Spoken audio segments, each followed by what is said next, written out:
रामकृष्ण हरी मेरी भक्त परायण समाधान महाराज पाटील।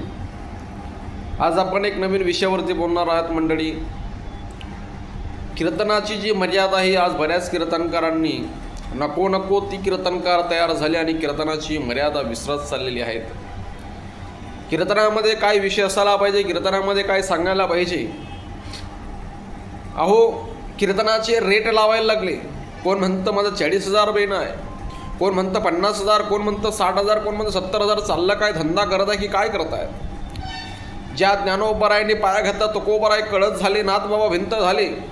थोर मोठी परंपरा आपली वारकरी संप्रदायाची आहे। ज्यांच्या कीर्तनामध्ये कधी ज्ञानेश्वरी तत्वज्ञान नाही, कधी गाथ्याचा पुरावा नाही, कधी श्रीमद भागवतचे शास्त्र नाही, कधी एकनाथी भागवतचे पुरावे नाहीत, ना यांना काकडा माहिती, ना यांना हरिपाठ माहिती। सासू सुनाच्या गप्पा, नको ते पांचट झोक आणि लोकांची मनोरंजन, लोकांची जशी अपेक्षा आहे तसं कीर्तन करण्याचा प्रयत्न करतात। कुठं कोणता अभंग घ्यावा ही ज्यांना अक्कल नाही ते 50,000 रुपये समाजांगण घेत आहेत।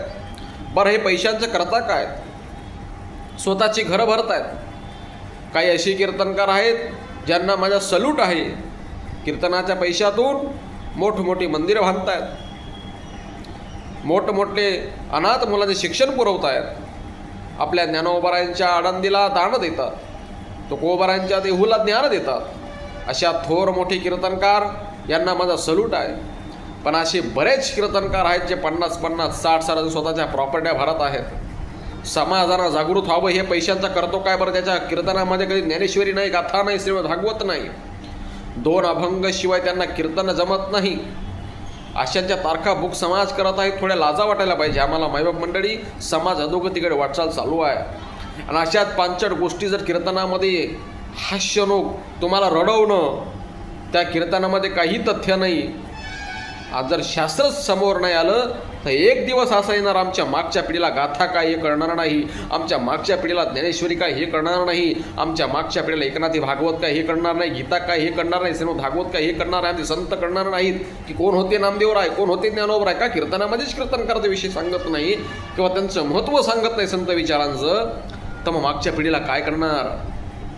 आणि असाच आमचा एक दिवस धर्म अधोगतीकडे वाटचाल चालणार। कारण धर्मशास्त्र जोपर्यंत जिवंत आहे तोपर्यंतच आमचा धर्म जिवंत आहे। आता धर्मशास्त्र जर बुडायला लागली तर आम्ही अपेक्षा कोणाकडनं ठेवायची? ज्यांची व्यासपीठावरून जबाबदारी आहे संत साहित्य पोहोचवण्याची, ज्यांची व्यासपीठावरून जबाबदारी आहे गाथा ज्ञानेश्वरी पोहोचवण्याची, आज ते जर अशा पांचट गोष्टी सांगणार कीर्तनामध्ये तर आम्ही कोणत्या दिशेला वाटचाल करत आहोत हे लाज वाटायला पाहिजे प्रत्येक जणाला। आणि जी तारखा घेत आहेत यांना पैशांचा जास्त होत आला असेल तर अनाश्रमामध्ये दान करा, त्यांना ते पैसे तुमची लाल करण्याकरता अशा हरामखोरांना जर तुम्ही बोलवत असाल तर तुमच्या 7 पिढ्या नरकात द्यायशिवाय नाही, एवढं लक्षात ठेवा। पैसा जर वांग मारायला गेला त्याचा फार मोठा दुष्परिणाम भोगावा लागतो। अहो, थोरबोट्यांची परंपरा आहे आमची। आमच्या नाथबाबांना सांगावं भक्ती ज्ञान अभिरत इतरा गोष्टी न कराव्या, प्रेम भैरव वैराग्याच्या युक्तीवर आव्या आणि जेणेकरून मूर्ती ठसावी अंत श्रीहरीची, ऐसी कीर्तनी मर्यादा आहे संतांच्या घरची।